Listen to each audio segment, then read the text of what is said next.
Hello and welcome to your June 29th daily briefing. Today we're going to talk about the current state of the next stimulus check, and we're going to talk about its timeline and the impact on the next jobs report on the stimulus package and how that all relates to the economy and the stock market as a whole right now. I really go into depth on this video, and I spent quite a bit of time researching for this one. So if by the end you feel like you benefited from the content, please consider clicking the like button. It would mean the world to me, and the subscribe button if you haven't already.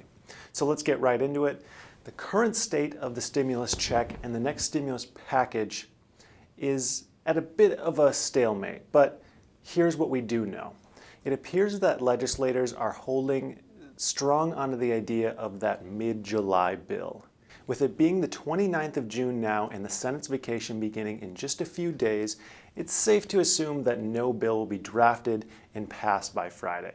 So this leaves us somewhere between July 18th and August 10th for the next window for a bill to be passed. August 9th, because Congress goes on another vacation from August 10th to September 7th. What concerns me most is we don't have a complete bill yet.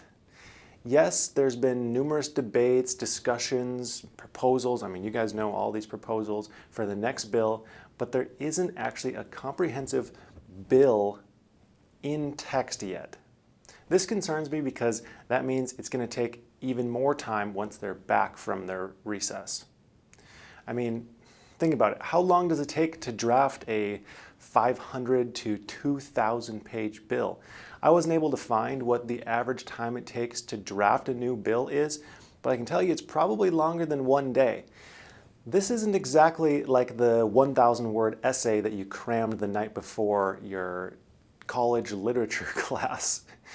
But even more on this, we will need it to be debated on, passed in the House, and passed by President Trump. All these things, take some time. And there just seems to be no rush, despite what seems like overwhelming evidence supporting urgency to get a bill going. Senate Majority Leader Mitch McConnell did a live speech on Friday, and this is where a lot of my timeline and stimulus package related concerns are coming from. First, he said if Congress does take up a second stimulus check, work will begin in July. So this is what I was just getting at a minute ago. To me, this implies that really nothing has been done yet besides talk. I just don't exactly like how that's phrased, work will begin then, like as if they haven't been doing anything on it and don't plan to until then. It feels to me like there's just been a whole lot of let's do whatever we can to pause this, hold people off until July, and then in July decide what we should do next. And then second, on that same speech last Friday, he said, sometime in July, we will take a snapshot of where the country stands, and if there is a final rescue package, that's when we will develop it. This is likely in reference to the June jobs report and the June GDP data. According to the Bureau of Labor Statistics, the June jobs report comes out at 8:30 a.m. on the first Friday of every month.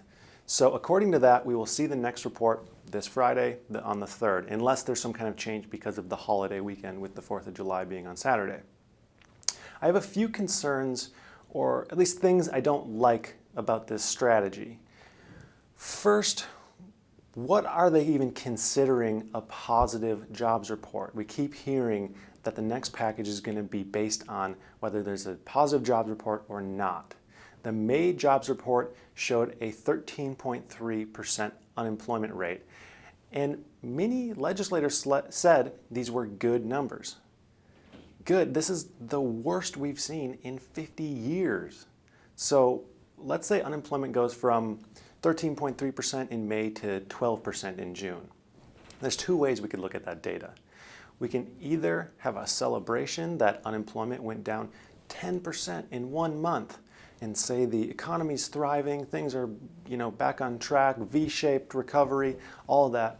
Or we can be a bit more realistic and say a 10% drop is good, progress is great, but we still have a long way to go, and we should analyze how we can keep this positive trend going and get things back to a normal, healthy level. So this brings me to my next issue with relying on the jobs report. How much impact does this have on their decision, the jobs report? It seems like it will have a large impact because we keep on seeing it mentioned. So all I hope for is if this data means a lot, that they take a look at whatever the unemployment rate is for what it is, not for what it dropped from. And this works in both directions. Let's say it turns out that the unemployment rate went all the way down to 4% in June, which it won't, but let's just pretend it did. And if that did happen, I would absolutely say we probably don't need another round of relief because things are pretty darn healthy. However, if it dropped down to 10 or 11% unemployment, we are still in crisis mode. Those are still horrendous numbers. Yes, the drop is great, but we just have to look at it for what it is. And then finally, my last concern with the jobs report is that the data in the past has been criticized for not being very accurate. The BLS has 2 employment surveys, and neither of them are perfect. One gathers data from about 145,000 employers, which provides great insight for those who are employed, but misses people who are like self-employed individuals and other people who work at entities that aren't reporting. Then the other survey is sent to households. This one is good because it hits just about everyone on the employment spectrum. However, they only survey 60,000 households a month, so this is criticized for being volatile because it's such a small sample size, and they have to do it every month, so it has to be a reasonable size to get that calculation.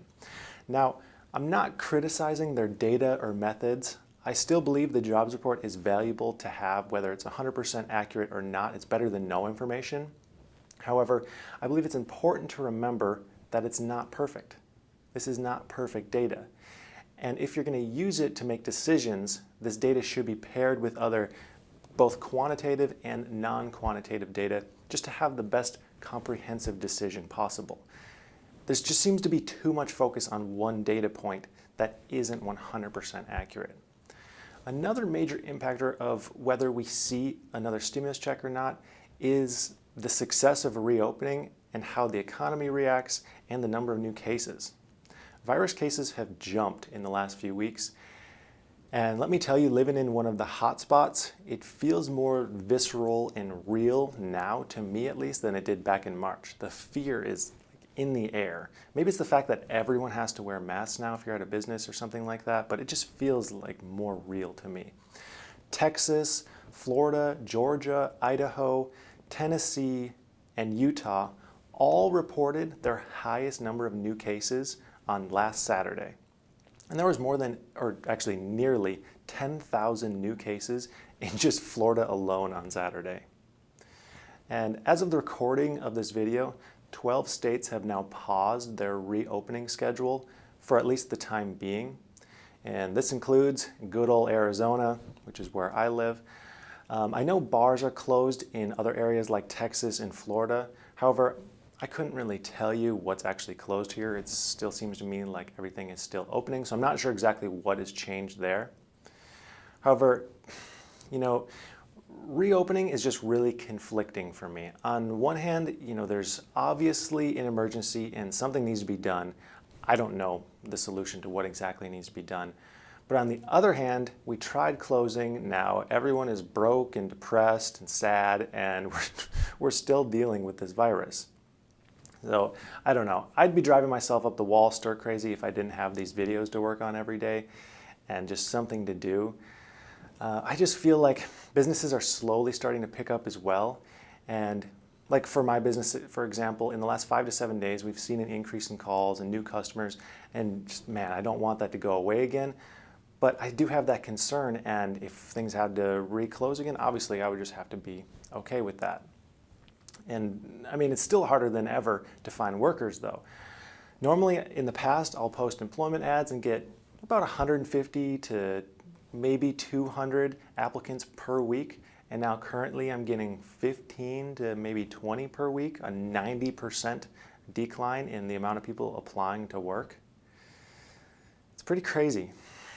So to me, this moment feels just as uncertain as it did back in March. However, strangely enough, the stock market doesn't seem to be completely absorbing all this uncertainty that's going on.